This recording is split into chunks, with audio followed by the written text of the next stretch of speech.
I'm Dr. Kat from Powerful PT. We're going to cover a mobility warm-up that I love, that hits a lot of areas. You get the best bang for your buck. You can do it if you only have a short amount of time. And I love it as a warm-up. I also like it as an active cool down. And you can do it any time of day to help open up your body. So the first thing we're going to do is drop down into a deep lunge position. So from the side, it looks like this. And we're trying to sink into that front hip. You can squeeze the back butt cheek to really feel a stretch along the back, the front of the thigh. So now you can move that front leg side to side, see if you can sink a little bit deeper one way or the other, and just breathe into any restrictions. If you find yourself holding your breath, you've gone too far. Ease up a little bit and try to breathe. If you have a yoga block or something, if you only feel like you can get to here, feel free to hold on to that, or you can stack up a pile of books and just little by little trying to get your way down to the floor. So then after spending 30 seconds, a minute or two, moving in and out of here, we're going to go into our active hamstring stretch, which is also a great tool to use as a sciatic nerve glide. It's also known as a runner's stretch. So from the side, we sink back.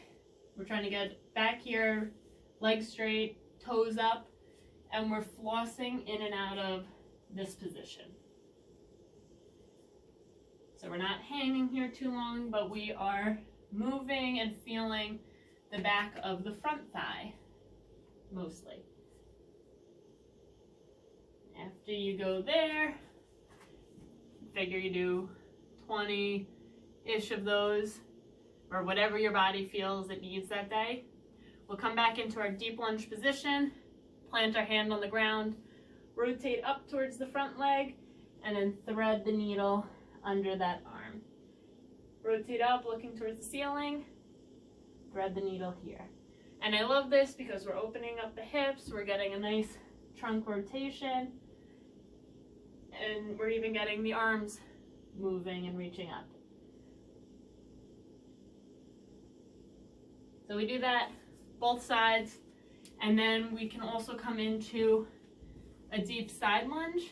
So if you can get your heel down, great. I can't, so this is also okay. Maybe some of you are more up here because that's the deepest you can go. But for those of you who can drop to the ground, you can either keep your hands on here as a stretch. You can play with that straight leg, just pivoting the foot up and down. You might feel more of a stretch one way over the other. So you can stay there for a little, breathe into that tightness. If you want to play with a nice side bend, rotation, just to feel how moving the spine plays a role on the muscles down the leg that attach up at the pelvis. And then we can rock side to side before switching to do the same thing on the other leg. All right, and then when you come back up to stand, you can shake it out, feel how you're moving. You might be able to touch the ground or go lower down the leg. You might feel like you can get into a deeper squat. Right now I only did one side, so I'm feeling a little bit off balance. So I'd follow this up, hitting both sides of the body. And again, I love this. Great active mobility warm-up. You can do in a minute, you can do in 5 minutes, any time of day. Love it before a workout, and it just hits so many areas. So if you have any questions, reach out. Otherwise, happy moving.